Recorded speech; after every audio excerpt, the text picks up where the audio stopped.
And I think some of it relates to what we call kind of sunken investment. So actually, for some people, they've spent 10, 15, 20 years in particular organizations. And yes, they know they should leave. Yes, they know it's toxic, but also they're kind of weighing up, I've only got 5 years until I retire, or I've only got 2 years until the kids leave for university, or I've only got 2 years until this thing happens. So I've just got to get through the next 2 years or 5 years. And it's almost like I've survived 25 already, so another 2 might feel okay. But you're almost like literally kind of having conversations with them, right? Like, have you got another 2 years in you? Right? If you've got another 2 years to give to this organization. So I am seeing this happen more. Hello everyone. Welcome to another edition of the Contra Minds podcast. In this episode, I'm talking with Kelly Swingler, burnoutologist. She's the creator of Burnoutology, a self-described field for diagnosing and treating burnout across cognitive, somatic, and neurological systems simultaneously. She runs the Master Burnout Coach program, one of its kind in the world, and a Burnout Collective. She's currently doing her PhD to study the cognitive impact of burnout. I began my conversation with Kelly asking her about the burnout equation that she widely talks about and her near-fatal failure and the early symptoms that she could sense when the burnout happened. We then spoke about how burnout is first recognized by the nervous system and then by the conscious mind, and the importance of the sense of self in burnout prevention. She gave her perspective on how burnout can be prevented, how a sense of values, decisions, and resonance with various things that you do in life are very critical in burnout prevention. Over to my conversation with Kelly Swingler. Today's episode is proudly brought to you by Effortless. Effortless is the ultimate solution for startups and SMBs seeking seamless money management and compliance handling. Effortless wasn't just created by anyone.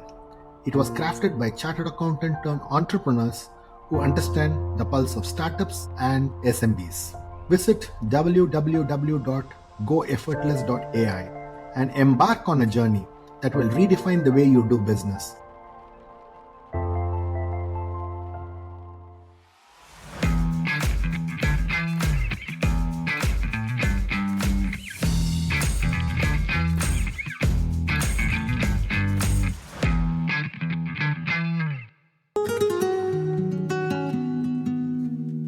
The first question that I had when I really went through your work, the profile, the detailed body of work that you have done, in your definition, what is the burnout equation and how did it come about this definition?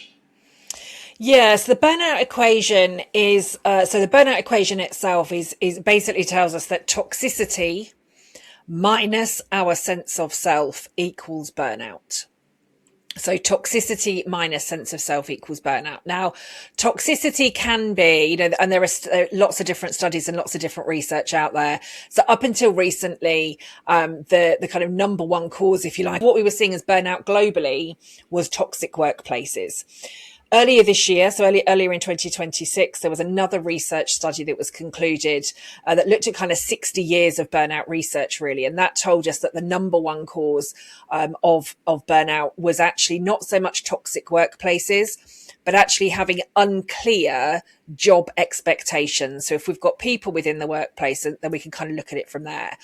But actually, burnout doesn't just have to be related to the workplace. Burnout can happen to us because of health, neurodivergence issues, mental health issues, caring responsibility, parenting, thoughts, habits. There can be lots and lots of kind of things from there. So really, toxicity is anything, I suppose, that kind of drains us, right? Anything that's not good for us, anything that's not healthy.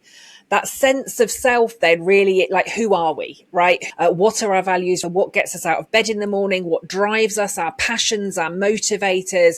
But really kind of who do we understand the person to be that's looking back at us in the mirror? And I suppose my first iteration of the burnout equation, although I didn't know that's what it was at the time. It took me kind of years to get to that point, but was actually after my first experience of burnout. So in 2013, I was an exec level HR director.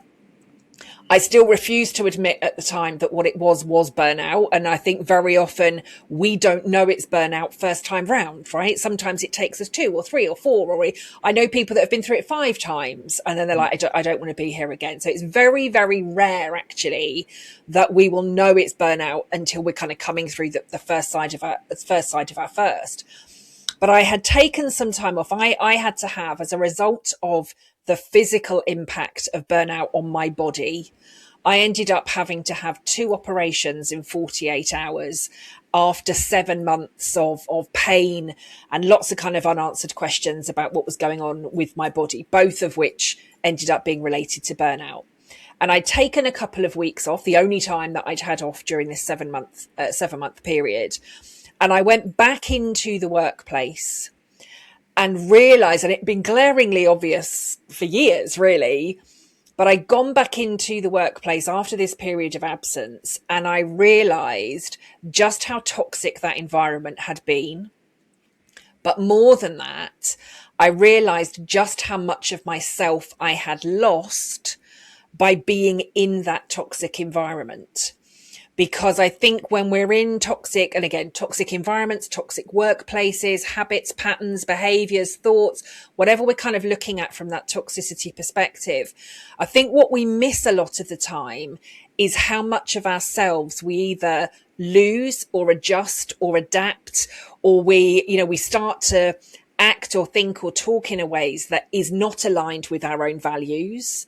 We start to maybe, I don't know, kind of play a little bit of tit for tat, right? If you're acting this way, I'm going to act this way. If you're doing this, I'm going to do this. If you're going to copy in the whole organization, I'm going to copy in the whole organization. And I think we can start to do that. And I didn't realize at the time how much of myself I had lost, how much of myself I was modifying and changing in order to try and create the change that I wanted to change inside this toxic organization. And I have now, I've over 12 years now, I've coached over 700 leaders through burnout, C-suite executives, leaders, HR leaders, TV personalities, athletes, doctors, professionals, therapists. I've coached lots and lots of people through this. And I think the same thing kept, kind of staring me in the face, really. The level of toxicity that these people were living with and the impact that it was having on themselves, how much of themselves they were losing or being forced to adapt. So yeah, I think the early iteration of the equation came in 2013 when I went back into work, having taken a few weeks off after surgery, but it has continued to show up in every single coaching conversation that I've had, really. And now I train coaches and HR professionals in being burnout informed professionals and or being master burnout coaches. And as a result of that, whenever I share the equation with them as well, they're like, that's like so obvious, right? I can see it. I can see how it fits and how it works. Of course, now they're using it to help their own clients. So you talked about the July 2013, yeah, when this really happened, and so the one question that I wanted to ask you was, what is the physical symptom that gave you the first signal that it was a burnout before it became undeniable to you that it was a burnout?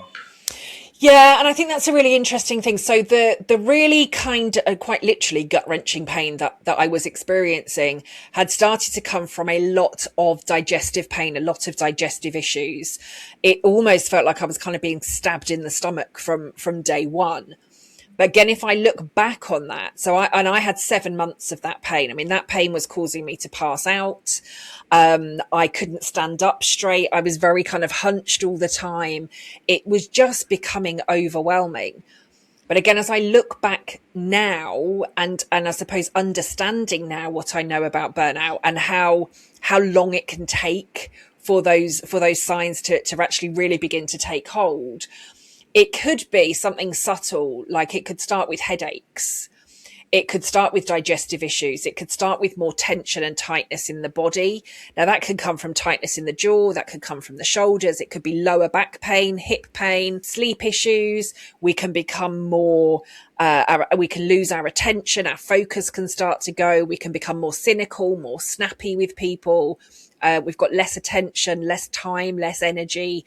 So there's lots and lots of things there. But again, I think over all of the years that I've done this, it's almost like each of us see those early signs, and yet we can excuse them.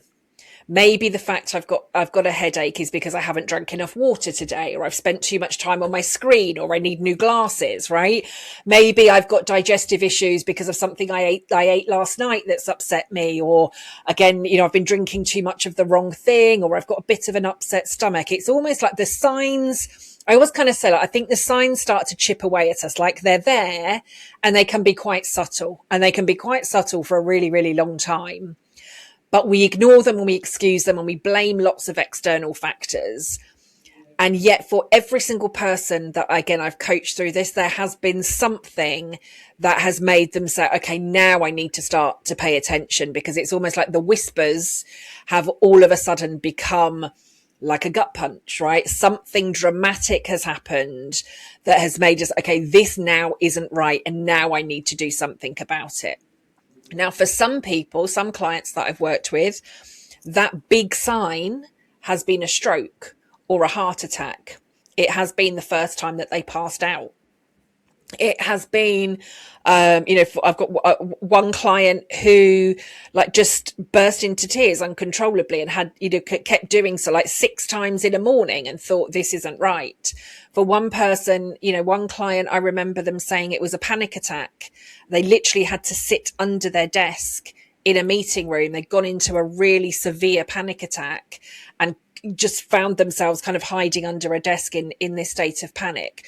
So I do think the wake up call, the kind of, metaphorical gut punch that many of us have can be very different, but the similarities in terms of some of those tiny little signs and tiny little whispers that will have been going on for a long time, they tend to be quite common for many of us. So in hindsight, do you believe someone else or somebody else could have intervened? I think this is a really interesting question because, again, looking back, lots of people were trying to intervene. And this, again, is the nature of burnout. If I were to see the signs in myself back then, and if I were to see the signs in somebody now and say, I think you're experiencing burnout, we need to do something about it. Actually, where I begin to kind of geek out and get quite fascinated really is actually the neuroscience of what's going on within our nervous system and our body and our brain. And actually, when we're kind of on the brink of burnout, when we're going into that, our body is quite literally in a survival mode, and it's forcing us to just keep on going. Now, if we think about this, and people may have heard a very similar analogy before, but it is almost like our body goes into a state as though we're kind of being chased by wild animals, right? Mm-hmm. And if we were being chased by wild animals right now, when our brain doesn't suddenly say, Kelly, Swami, just like chill out, right? Grab yourself a nice cup of tea, chill out, enjoy the sunshine, just have a nice chat. Our body and our brain will actually keep us running for survival, whether we've got to, climb up trees or jump into rivers or just keep on running, running across ground. Our body wants to keep us going.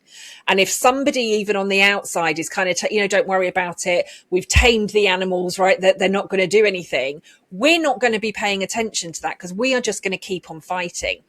And quite literally, that's what's going on within our body. That threat response continues to keep us moving. And so people can say to us, Kelly, I'm really worried about you. You need to stop. But again, the physical science, the physiology, the biology, the neurology, all of the neuroscience is saying, no, that's not right, because my body wouldn't be experiencing this amount of stress if I were safe. And so it keeps us going. But what I do say to people is, if you are worried about somebody, be this a colleague, a family member, loved one, friend, whoever it is, if you are worried, I talk to people about what I call breadcrumbing. Okay. So that could be, I just listened to a really amazing Contraminds podcast, right? Have a listen to this. They were talking about burnout, or here's a book or a podcast or a blog, or if it is in the workplace, maybe having like some team meetings about burnout and the early signs and understanding how people are feeling. Because again, what I've seen over the 12 years of doing this is that if we point it out to people, that threat response almost dials up even more, and we think we've got to keep moving to keep safe. But if we allow the individual almost enough of those small breadcrumbs to find their own answers, then they're more likely rather to make the changes that they need to make to stop them reaching that full-blown burnout in the first place. So breadcrumbing is absolutely ideal. Okay.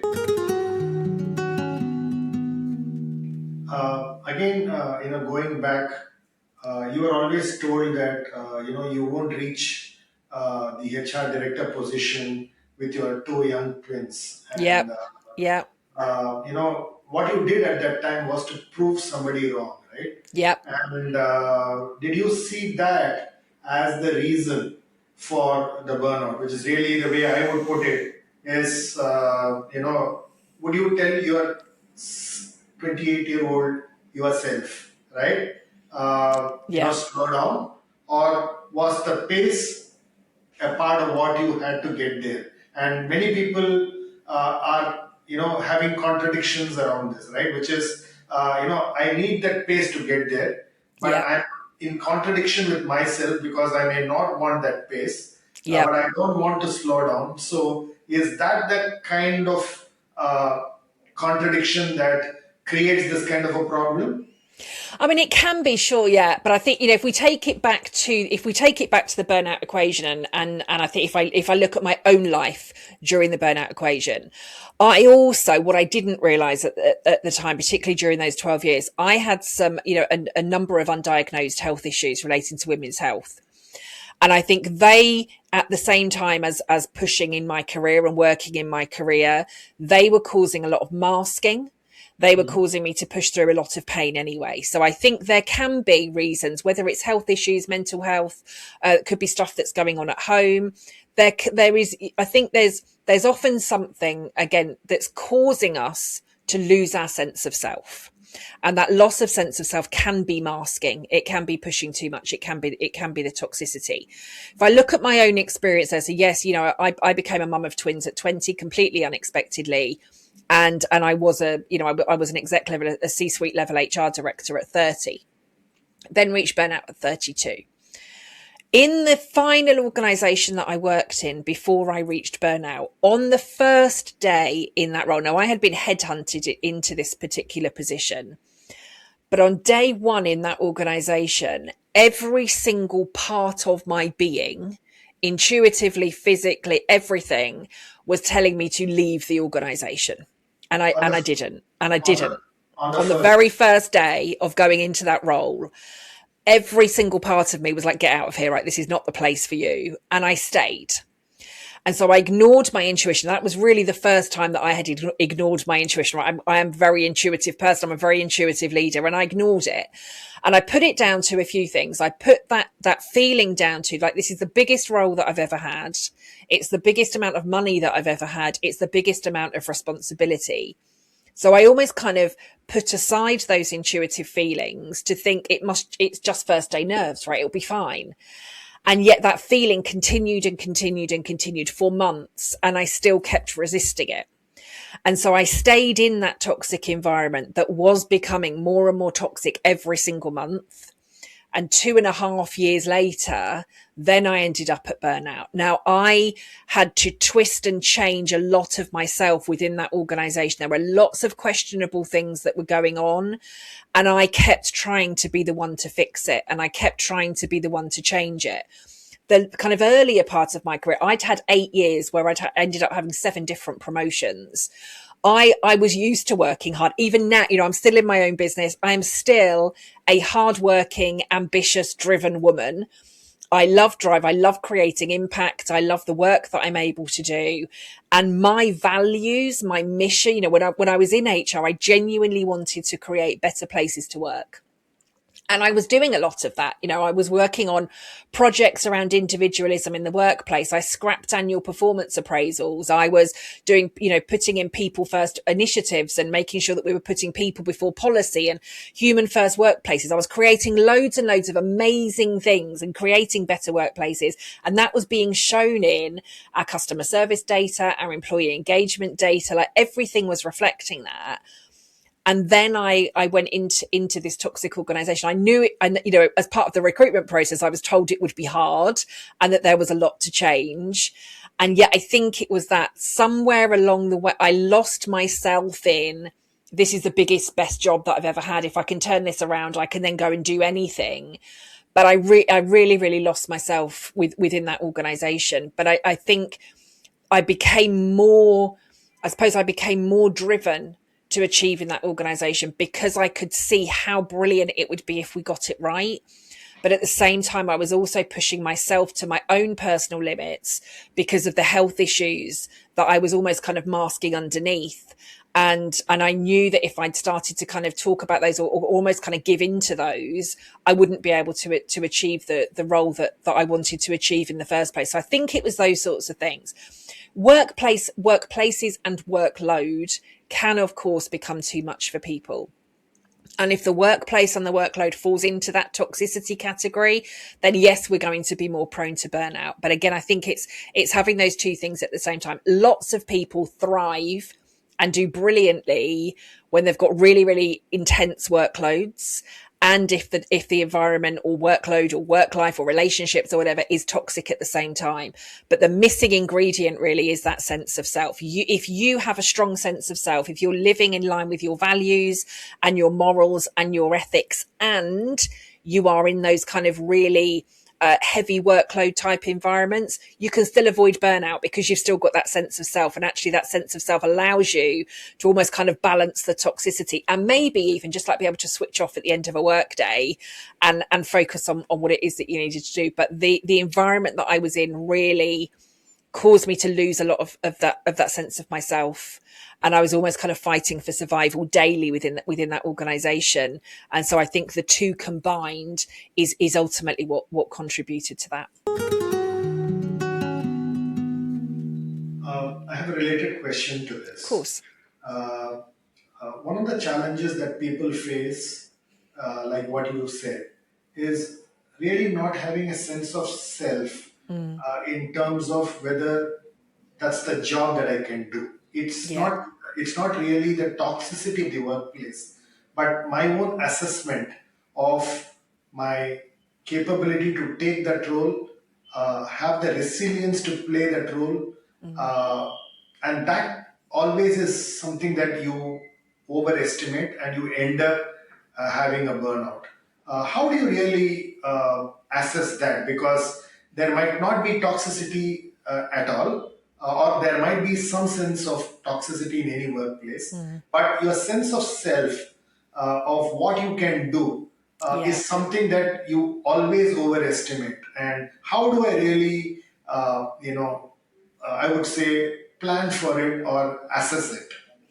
Yeah, and again, I think this is a really interesting one. The longer that I do this work, I think for lots of us, we almost wait for a crisis to happen, right? Before we then start to look in the mirror and say, who am I? And what is it that I want? And again, I think that's a lot. I mean, some of that, again, right, burnout is systemic. And yeah, I think if we look at it, we're not asking children, grandchildren, nieces or nephews about who they are or their values, right? How early on in life do we start asking our children, right? What do you want to be when you grow up? We don't ask them who they want to be. We don't ask them what's important for them. We very much go straight like, what do you want to be when you grow up? And for some of our children, we're almost starting that career path from birth, right? In some families. Okay. So I think we kind of put that. So I think even if we kind of look at children to start off with, our children are born into our families where we might say, these are our values, this is what's important to us, and therefore this is how we work. And then our children, as ourselves as children, we go into schools and we are told, these are the values, these are the rules, this is what you must do. And then we go into colleges or universities, or we go into workplaces and we're told, these are the values, these are the behaviors, this is what we expect from you. And I think very rarely do we go into that knowing what our own personal values are and who we are, and what it is that we really want, unless, of course, we get the opportunity to have people ask us those questions, be that careers advisors or coaches or mentors or parents or family members.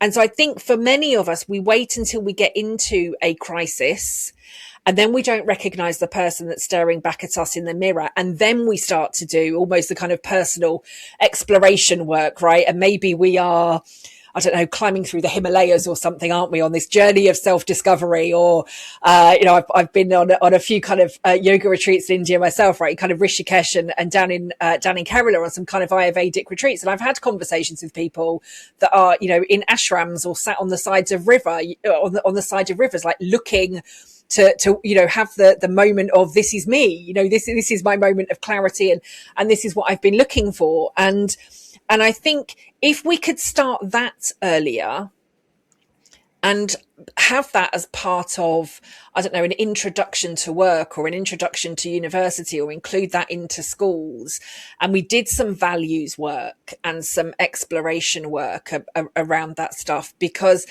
I think ultimately by the time we get into jobs, if we've kind of had a lifetime of being told, this is what we do, this is how we must behave. But if we've never actually had that time to think, is this the right job for me? What are my strengths? What am I really good at? I know what my strengths are. I know what I'm brilliant at. And likewise, I know the stuff that I'm not particularly good at. And again, I think in workplaces, what we tend to do is we tend to want to focus more on developing the things that we're not particularly good at, rather than developing the strengths of the things that we are amazing at. And I think if we kind of flipped that and developed more of the strengths, I think a lot of that would almost kind of, not overcompensate in a negative way, but almost kind of enhance how we could go into some roles.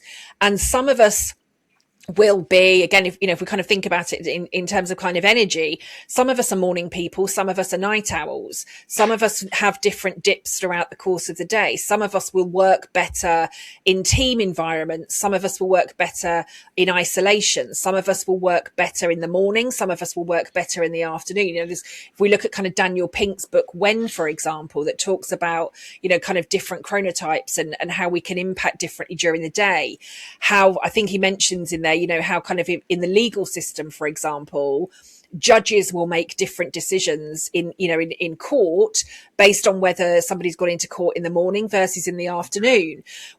How driving instructors, for example, pass people based on morning or afternoon, depending on whether they're morning or afternoon people. And I think if we just had that level of understanding of ourselves, and we were realistic in thinking, what are we brilliant at? Now, I can manage my time and my energy, and I always had done. And again, in my HR role, I could jump from, kind of meeting to meeting very quickly.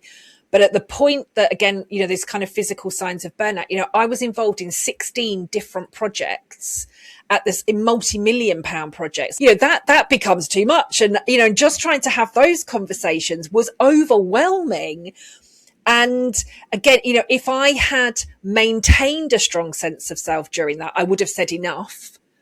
But because of that level of toxicity in that organization, I didn't feel safe. I didn't feel psychologically safe to say something needs to give. And yet in the right environment, I would have been able to do that. And so I think, again, we need the personal awareness to say, is this my strength or not? But also we need the organizational awareness of saying we are asking too much of people, and we need to make some changes at the same time. Is there a correlation between what you just said and what is the benchmark of success? Benchmark of success. Because what happens is there is a society which actually says, you know what, hey, you are a HR director of this large multinational, therefore you're successful. But now you are a burnoutologist, and you've created a new category, and Yeah. you're probably successful in your own terms, in your own Yeah. benchmark. So, Yeah. which means that more than toxicity, it is about your sense of self and your sense of the benchmark of success. That also is critical to whether you will burn out or not burn out, and that's a hard decision to make, right? Because Yeah. if you go out and tell people that I'm the HR director of this MNC, people say you're successful. And now if you go and say, you know what, I'm a burnoutologist, they'll say, hey, so what? You're not successful because you're Yeah. not a HR director in a large company. So Yeah. that sense of success and how you determine it for yourself, is that a critical component of burnout reduction and burnout removal? Yeah, and again, I think it plays in. If we bring it back to the burnout equation, right? Is the definition of success? Is that adding to the toxicity or adding to the sense of self? And if it's adding to the toxicity whilst reducing the sense of self, again, we're at the point of burnout. If it's increasing the sense of self whilst reducing the toxicity, we're preventing burnout, right? So we can kind of look at the balance from there. I think, again, for so many of us, I suppose this comes back again to, right from kind of childhood, doesn't it?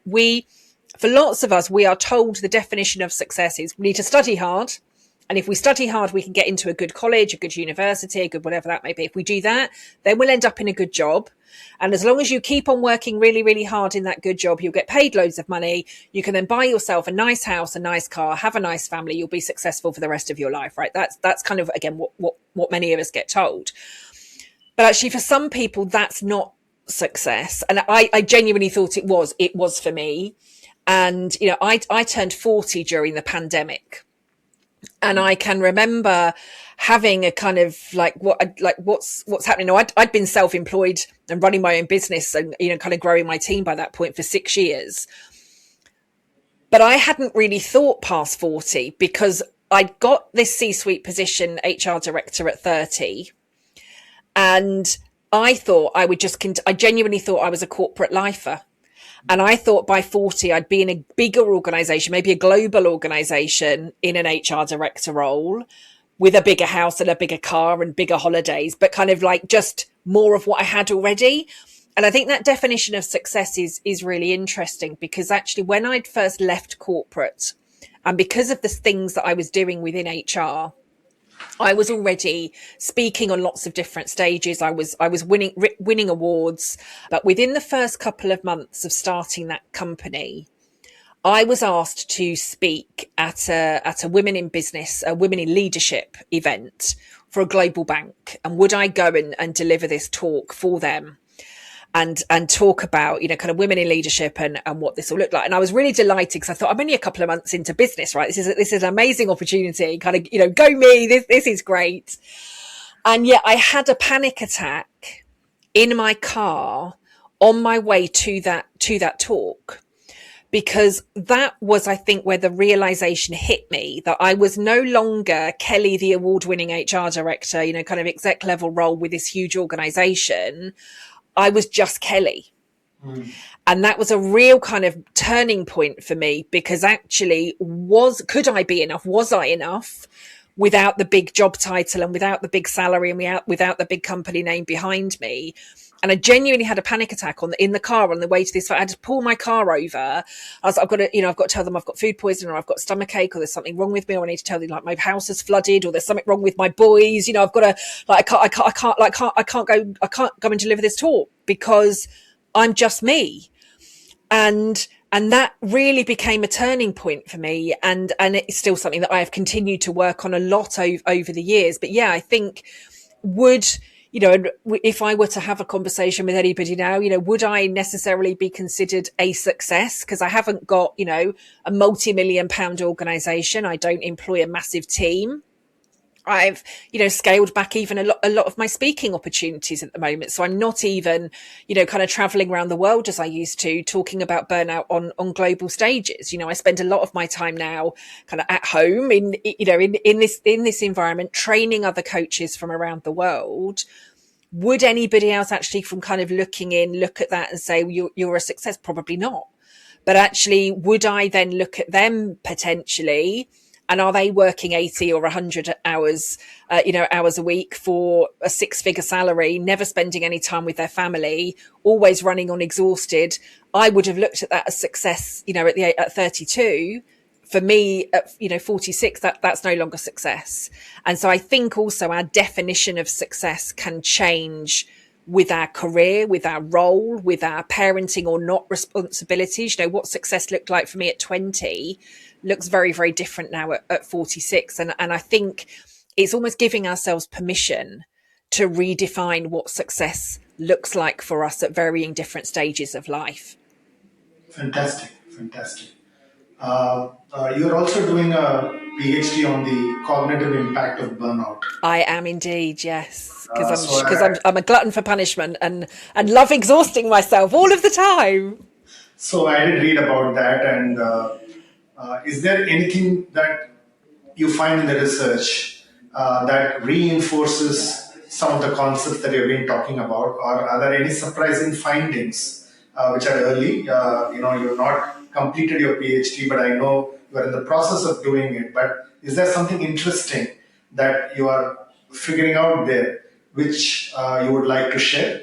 I think what's definitely interesting in terms of the long-term cognitive impact is how it impacts simple things like just like decision making, very early kind of decision making. So even really simple things like what do I wear and what do I eat in those early stages as we start to come out of that burnout, even before we start to think, do I go back to this workplace or not go back to this workplace? Do I look for another job? Do I retrain? Do I get another career? Do I start my own business? Whatever those kind of questions. And those questions can actually feel huge. But I think, again, for lots of us that experience burnout, and nobody is immune to burnout. I think that's really important to kind of point out, but it is kind of type A, high achieving, high performers that are actually more prone to burnout, but everybody can experience it. But then when we do get to actually, do you want to go back to the workplace? Do you want to start your own thing? Do you want to start looking for a new job? Those decisions, the not being able to trust those decisions then starts to feel overwhelming. And that's when we come back to then, I suppose, the links with the nervous system. So I'm actually really excited to see then what that cognitive impact, how much does it lessen, almost kind of how quick does it lessen, to allow us to kind of get back into feeling safe and comfortable again. But I'm also, I think as a result of that, I'm then kind of feeding in and hope to have, this is what I'm working on at the moment. But as part of that research, looking to understand actually if we then were to put in almost some kind of nervous system work within that, if we've got almost like a group of participants that do that versus those that don't, or those that haven't and those that have, actually what would that look like, and how could that start to make some changes? So yeah, I'm excited to see where it all continues to go, really. Interesting. So I think your key point is when it comes to burnout, the nervous system picks it up far ahead of your conscious mind. Yeah, and totally. you're trying to find insights around that is really what your key research is really what I understood from whatever you said. Right? Yeah, the body will feel it. And again, if we go back to what we were saying in terms of some of those signs and symptoms that we were talking about earlier, right? They really are, the nervous system talking to us about things that are happening, right? So the nervous system obviously goes into that kind of threat response really quickly. So the nervous system goes into that. It's then giving signs to the body. So some of those physical symptoms, and even if it's not symptoms, it could be fatigue, it could be tension, it could be illness, it could be all those sorts of things. And then it's almost like the mind starts to process what's happening. And I think actually when we look at it, and again, as part of the research, I want to be able to kind of understand coaching as an intervention for burnout and what that might look like, but also incorporating some of this nervous system work within coaching in the first place to allow to do some of that change. But I suppose it's looking at the reverse of that, because I think logically what we want to do when we get to the point of burnout, logically, we want to be able to understand what's happened to us. How has this happened? And how do we stop it happening again? But the brain is almost kind of offline, right? I suppose if we look at it in the simplest sense, the brain has almost kind of gone offline.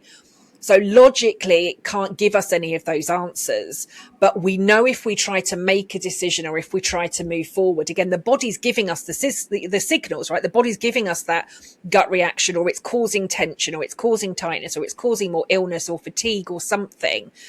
And it's almost, again, I think what's really common for those of us that burn out, it's almost like we're able to separate mind and body. Again, my body was quite literally shutting down for 7 months.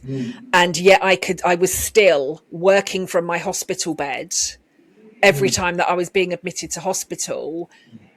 Almost like I knew the pain was there. The pain was debilitating.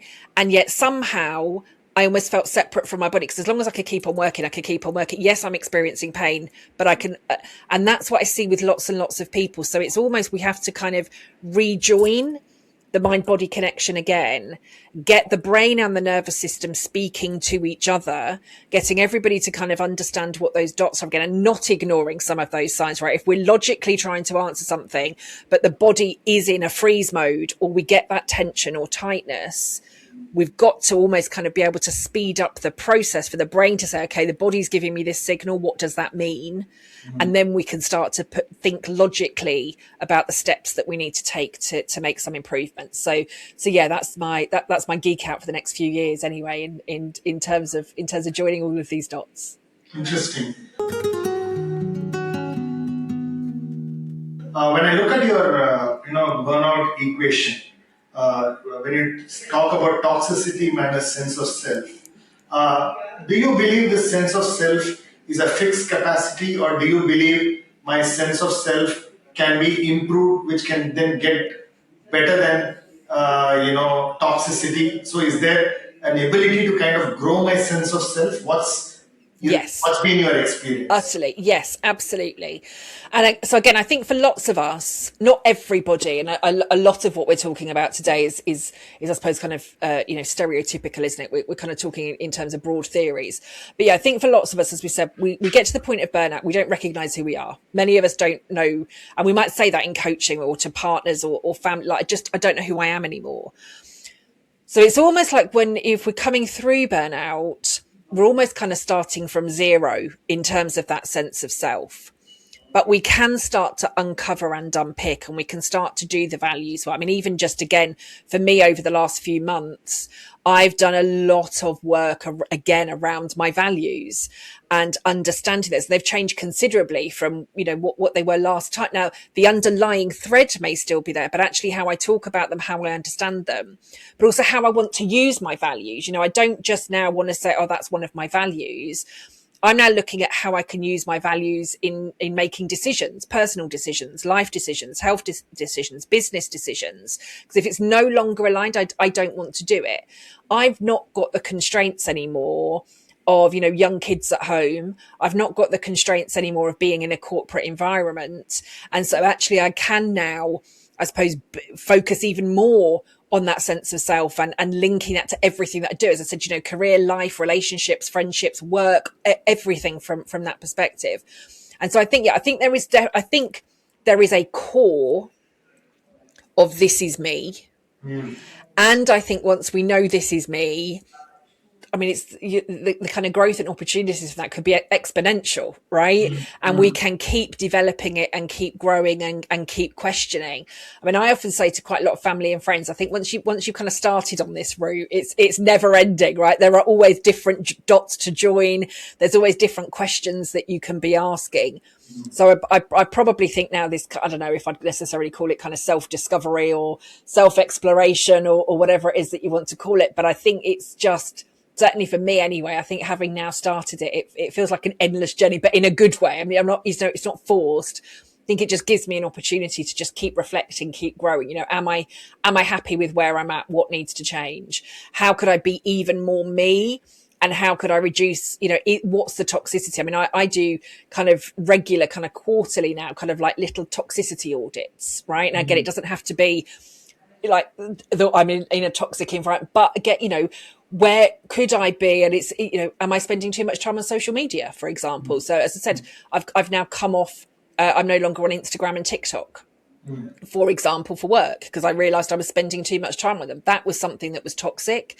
And it was also causing me to question my sense of self when I was on it, because social media, by definition, is constantly telling us that we're not good enough.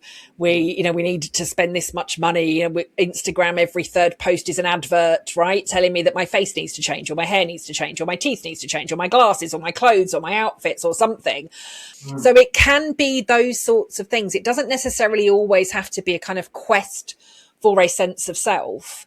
But are there things that are happening that are causing our sense of self to shrink? So it can be small things like that, or it could be bigger kind of values pieces.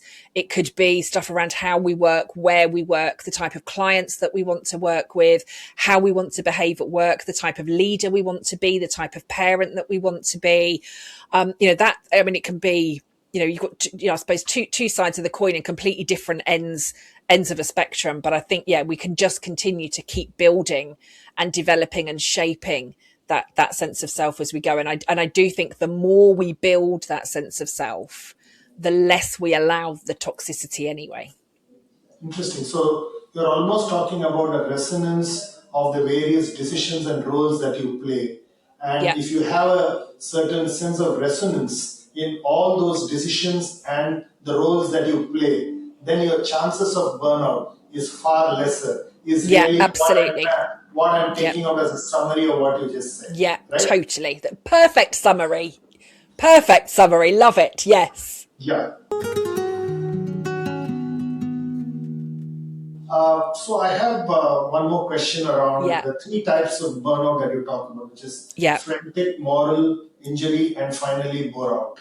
Yes. And specifically on moral injury, right? Have you ever coached a client who's gone through moral injury, right? And the right answer was actually leaving the organization, but the client did not want to hear it, right? Because most of the time that's what we do, right? Yeah. I've had a moral injury in the workplace. I know it does not work, but I'm getting paid a six-figure salary, you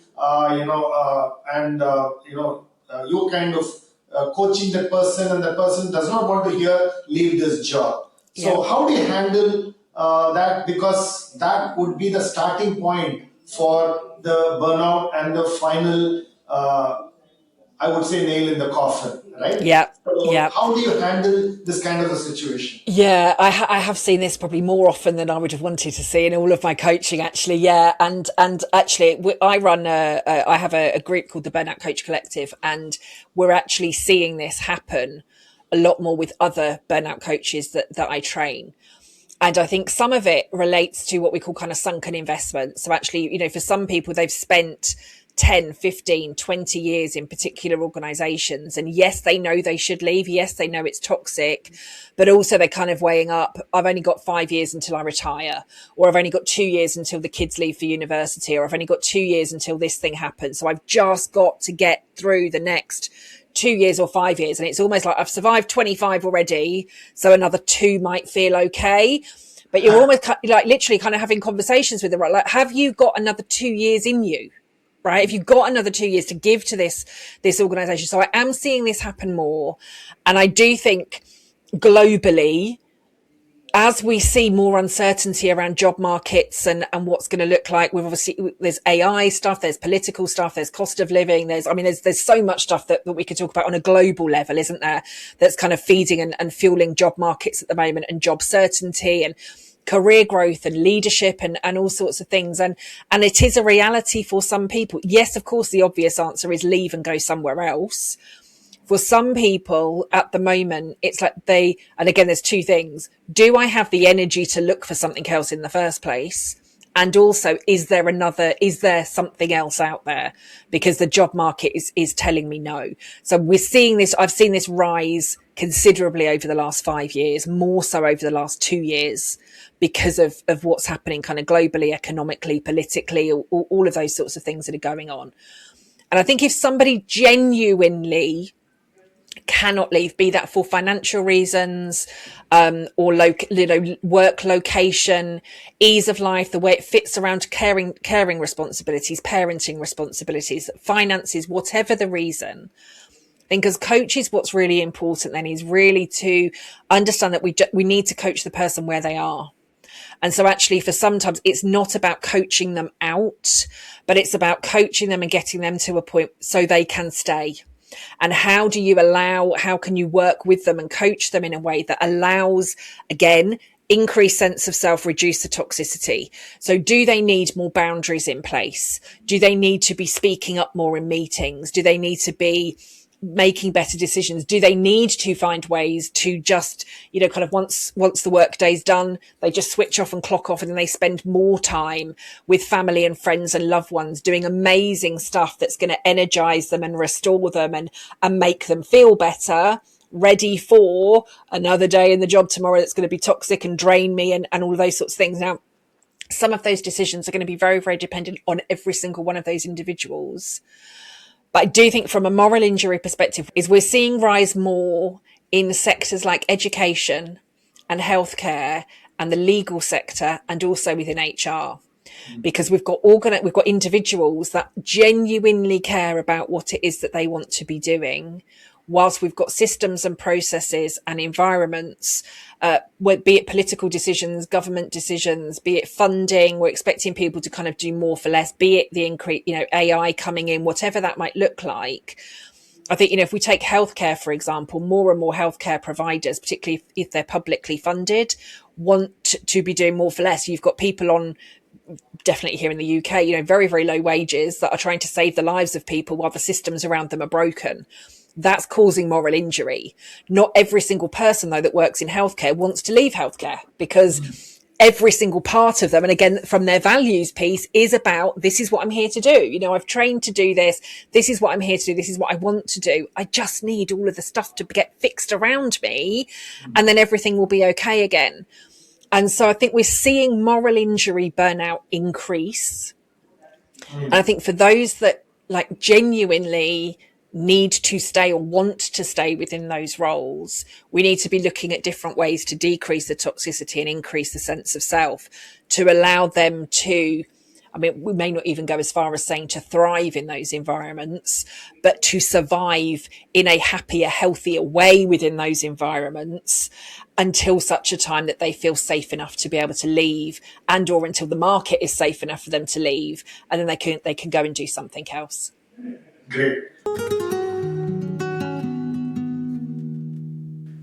So one of the analogies that I use for burnout prevention is, if you look at rainforests, they build fertile soil for the tall trees to stand, right?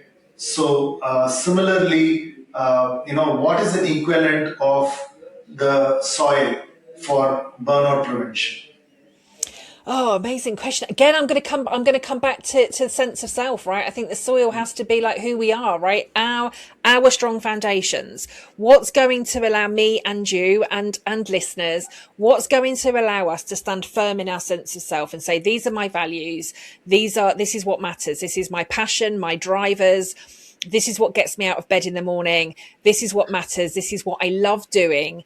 Getting people to stand firm. So almost like we become our own soil and our own foundation in order to then become our own tree. Now, of course, yes, we can talk about self-care and well-being and of course the foundations that we need, if you like, around the sleep and the, good food, staying hydrated, exercise, spending time with loved ones, all of those sorts of things. But actually, I'd see those more as almost being the kind of, I suppose, the food, right? So kind of the rain, the sunshine that kind of, feeds the soil, feeds our sense of self to allow the tree to be able to grow. That's kind of how I'd look at it from that perspective. What is your definition of success?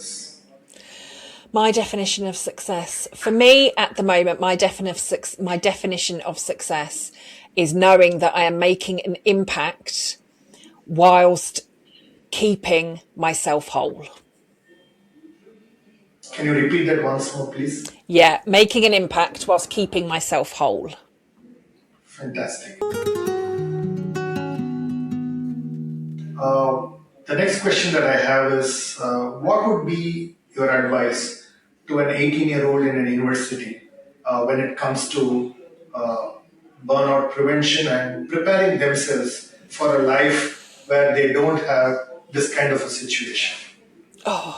Get really clear on who you are and what you want. Like really, really dig into that. Truly dig into that. I think if we could, if we could answer that question at 18, I think it would be brilliant. I'm doing this now actually with my 15-year-old stepson, and again, I think the stuff that's coming out. I think if that's you, who are like what drives you, what motivates you, what are you passionate about? If we had to, like, if I said you could never do that thing again, that kind of drives you, how would that make you feel? And how can you do more of that? Like, how can you find your own voice, your own values, your own strengths, your own drivers, your own passions? Get that sense of self, like get that soil, like get those foundations really, really strong. Know who you are. And as a result of that, then I think that would help you make better decisions about what career you go to, what company you'll go to, what kind of leader you want, what kind of work you want to be doing, the type of organizations, the type of friends that you want to spend time with, just everything. I think that would make a massive difference. Nice. If you were to invite three people for a dinner, people who either are living or dead, who would that be and why would you invite them? And what would you want to know from them? Oh, what would I want to know from them? First, I'm going to say Brené Brown. I think the gifts of imperfection, as I was kind of in between Burnout 1 and Burnout 2 when that first came out, I was actually gifted the gifts of imperfection. And I think with her, I've been lucky enough to spend some time in audiences with her, and I was accepted. I wasn't able to go in the end, but I was accepted onto her Dare to Lead facilitation program in Texas as well. And so I think being able to have a conversation with her again about values and life and what she's been able to do. I think recently, having seen her kind of talk about the fact that she would never have done the Netflix show, that she would never have done the TEDx talk. I'd really want to kind of understand why, because ultimately that's, those two things have helped her kind of grow exponentially. So I think I'd love a more of a conversation about that. I think one of them would then be kind of really personal one for me. And I think that would actually be my dad's mum, who I never got to meet. Sadly, she had passed away before I was born. And so I think I'd want a conversation with her. I think I'd want to understand more like about my dad as a child. And I think I would want to be able to kind of pick her brains about kind of life and her values and her drivers. I think I get told a lot, or was told a lot as a child, that I was kind of a bit like more like her. And I think I'd want to understand that. And then I suppose another personal one for me at the moment, we've on relation to that, I think would be my dad. I want to sit with my dad. My dad has sadly recently just been diagnosed with advanced cancer, and I think I would want him there for a conversation with his mum and to talk about those values and kind of life and share some of those memories. And I think, probably between the four of them, knowing my dad and again, how curious and inquisitive he can be, I think, getting Brené involved in some of that conversation. And again, knowing her kind of family values and what that would look like, I think the four of us would have a great dinner. Fantastic.